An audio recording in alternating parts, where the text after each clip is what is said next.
नमस्कार। आप सुन रहे हैं द बॉलीवुड रेडियो और मैं हूं आपके साथ आकाश।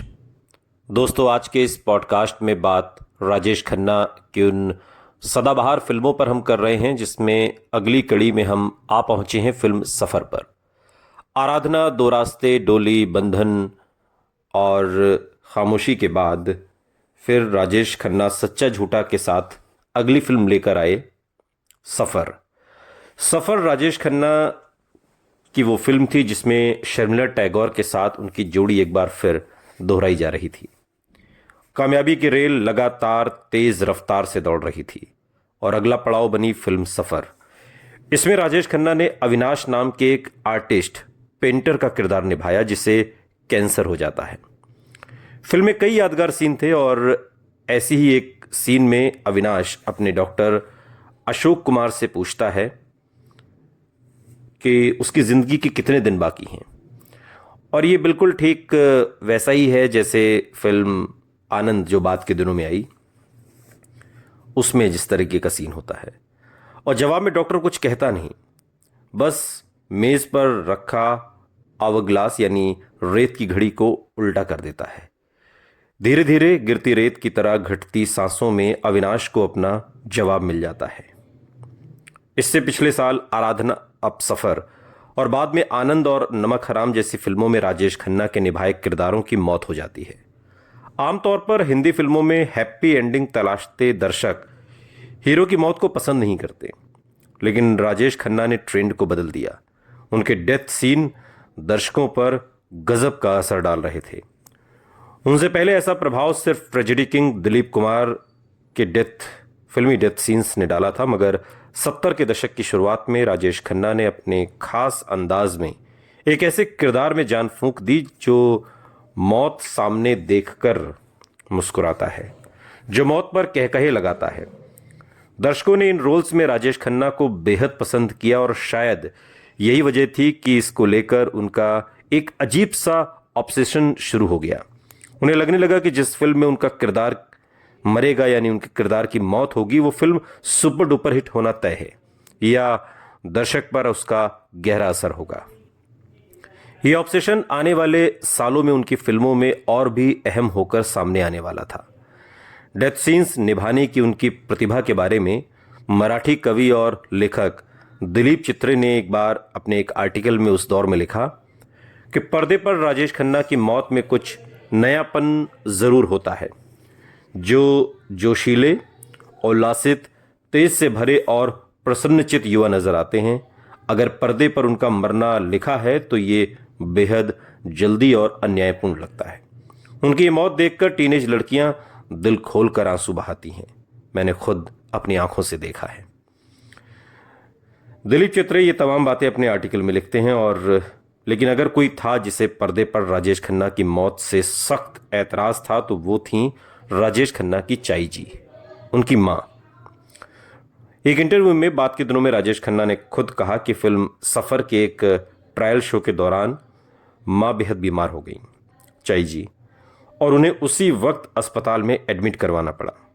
उसके बाद मैंने उन्हें अपनी कोई भी ऐसी फिल्म नहीं देखने दी जिसमें मुझे तकलीफ से गुजरते हुए या मरते हुए दिखाया गया है। रातों रात आए सुपरस्टारडम के बाद राजेश खन्ना से जुड़ी हर बात को जबरदस्त मीडिया कवरेज मिलता था। कई बार खबरें सही होती थीं तो कई बार महज गॉसिप। चाई जी, सबसे ज्यादा दुख उन्हें इस बात का होता था कि जब राजेश खन्ना अपने इंटरव्यू में बताते हैं कि उनको यानी चाई जी को सबसे ज्यादा दुख तब होता था जब मेरी दुर्घटना या किसी बीमारी के बारे में लगातार अफवाहें उड़ाई जाती थीं। और वो अक्सर कहा करती थी कि मेरे बेटे को दुनिया की नज़र लग गई। एक बार उन्होंने मेरे पिता से कहा कि मेरे बेटे को दुनिया की नज़र लग गई है, कुछ करो। और आखिरकार उनके तसल्ली के लिए मेरे पिता ने घर में एक बड़ा हवन करवाया जिससे कि चाई जी को शांति मिले और उन्हें लगे कि उनका बेटा सुरक्षित है। लेकिन जिस फिल्म की बात हो रही है, सफ़र, वो फिल्म साल 1970 में भारतीय हिंदी रोमांटिक ड्रामा फिल्म कही गई, जो मुशीर रियाज की जोड़ी द्वारा निर्मित और आसित सेन द्वारा निर्देशित बंगाली लेखक आशुतोष मुखर्जी के उपन्यास पर आधारित है।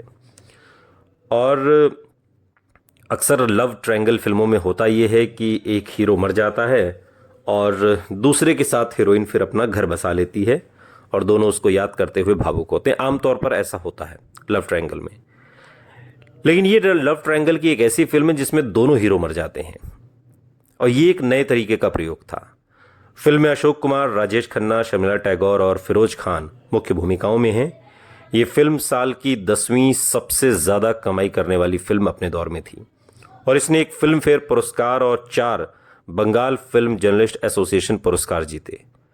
राजेश खन्ना को सर्वश्रेष्ठ अभिनेता के लिए BFJ पुरस्कार के लिए नामांकन मिला और आसित सेन ने 1956 की बंगाली फिल्म चल चल का हिंदी में सफ़र के नाम से 1970 में इसका रीमेक बनाया, जिसे उन्होंने निर्देशित किया।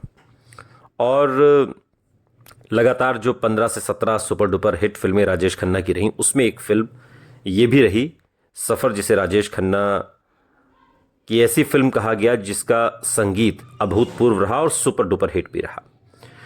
फिल्म की कहानी है, शुरुआत होती है डॉक्टर नीला से। डॉक्टर नीला जिसके किरदार में शर्मिला टैगोर हैं और डॉक्टर नीला के एक मरीज को बचाने के हताश प्रयास से फिल्म की शुरुआत होती है, जिसके बारे में उसे पता था कि वो बचने वाला नहीं है।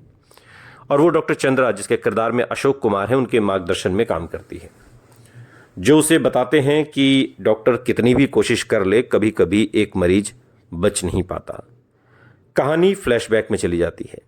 नीला मेडिकल कॉलेज में अविनाश यानी राजेश खन्ना से मिलती है और शुरुआती गलतफहमी के बाद उसके करीब आ जाती है। अविनाश एक गरीब आदमी है जो मेडिकल कॉलेज में पढ़ाई के साथ साथ काम भी करता है और वो एक कुशल प्रोफेशनल कलाकार भी है। और नीला को पता चलता है कि उसके द्वारा बनाए गए अधिकांश चित्र नीला के ही हैं। हालांकि अविनाश नीला की बहुत प्रशंसा करता है, तारीफ करता है, लेकिन वो कभी भी प्यार या शादी के बारे में बात नहीं करता। हर कोई सोचता है कि ये उसकी जो फाइनेंशियल स्थिति थी, कमज़ोर थी, उसकी वजह से वो कभी अपनी जाहिर नहीं कर पाया बात। फाइनेंशियल क्राइसिस के बीच नीला एक ट्यूटर के रूप में काम करना शुरू कर देती है, जहां उसकी मुलाकात अपने छात्र महेश कोठारे जिसके किरदार में हैं, उनके बड़े भाई व्यवसायी शेखर कपूर यानी फिरोज खान से होती है। शेखर उससे प्यार करने लगता है और वो शादी के लिए उसका हाथ मांगने के लिए उसके बड़े भाई कालिदास जिसके किरदार में IAS जौहर हैं, उनसे मिलता है। और इसके बजाय कालिदास उसे अविनाश के पास भेज देता है और कहता है कि नीला उसकी सलाह मानेगी। शेखर हैरान हो जाता है, लेकिन फिर भी अविनाश से मिलता है, जो उसे गर्मजोशी से स्वीकार करता है और नीला के लिए उसकी सिफारिश भी करता है। अब नीला ये जानकर हैरान हो जाती है कि अविनाश को ब्लड कैंसर है और वो उससे शादी नहीं कर सकता।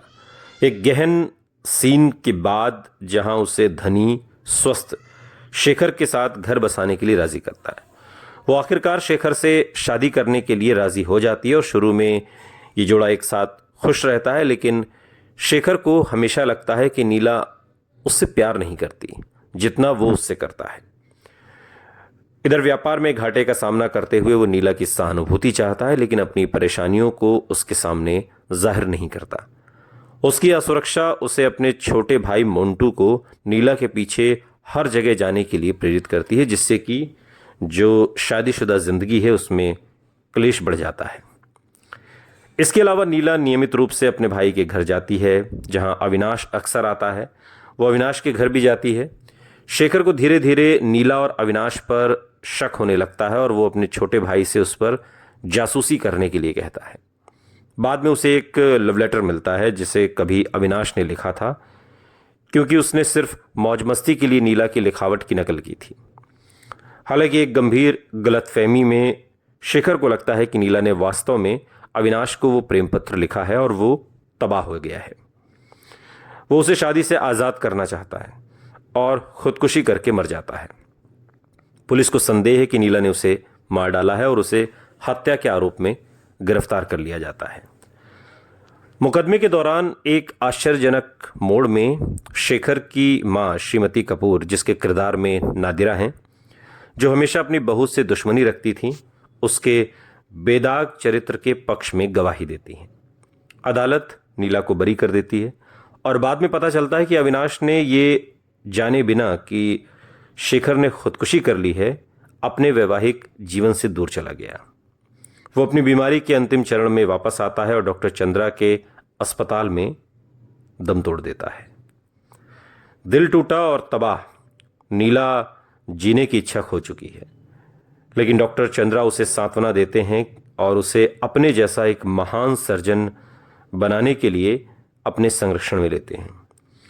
फिल्म नीला के अपने बहनोई मोंटू, जिसके किरदार में महेश कोठारे हैं, को पढ़ाई के लिए विदेश भेजने और अपना जीवन चिकित्सा के पेशे को समर्पित करने के साथ फिल्म यहाँ पर ख़त्म होती है। और इस तरीके से ये सारी कहानी रची गई, जिसमें अशोक कुमार डॉक्टर चंद्रा के रूप में हैं, डॉक्टर नीला के रूप में शर्मिला टैगोर हैं, अविनाश के रूप में राजेश खन्ना, शेखर कपूर के रूप में फिरोज़ खान, कालिदास के कैरेक्टर में आईएस जौहर हैं और कालिदास की पत्नी लक्ष्मी के किरदार में अरोड़ा ईरानी हैं, नादिरा श्रीमती कपूर की भूमिका में हैं।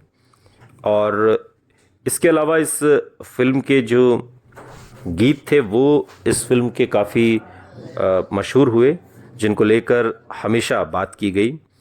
और गज़ब की बात ये थी कि ये उस साल की 10वीं सबसे ज़्यादा कमाई करने वाली फिल्म साबित हुई। और इसके अलावा इस फिल्म की कहानी, इस फिल्म के गाने, सब कुछ इस फिल्म का इस कदर रहा कि ये फिल्म हमेशा चर्चा का विषय बनी रही। खासकर एक गाना है लता मंगेशकर का गाया हुआ कि हम थे जिनके सहारे वो हुए ना हमारे, या जीवन से भरी किशोर कुमार की आवाज़ में, या मुकेश की आवाज़ में एक गाना जो बहुत पसंद किया गया, जो तुमको हो पसंद वही बात कहेंगे, या नदिया चले चले रे, या जिंदगी का सफ़र किशोर कुमार का गाया हुआ। नदिया चले चले रे ये मन्ना डे की आवाज़ में है। तो इस फिल्म के गीत, इस फिल्म का संगीत, इस फिल्म की कहानी बिल्कुल लीक से हटकर थी उस दौर के हिसाब से। जब लव ट्रायंगल में एक की मौत होती है और दो घर बसा लेते हैं, तो ये एक ऐसी फिल्म थी जहां दोनों की मौत हो जाती है और हीरोइन बिल्कुल अकेली। सुनते रहिए द बॉलीवुड रेडियो, सुनता है सारा इंडिया।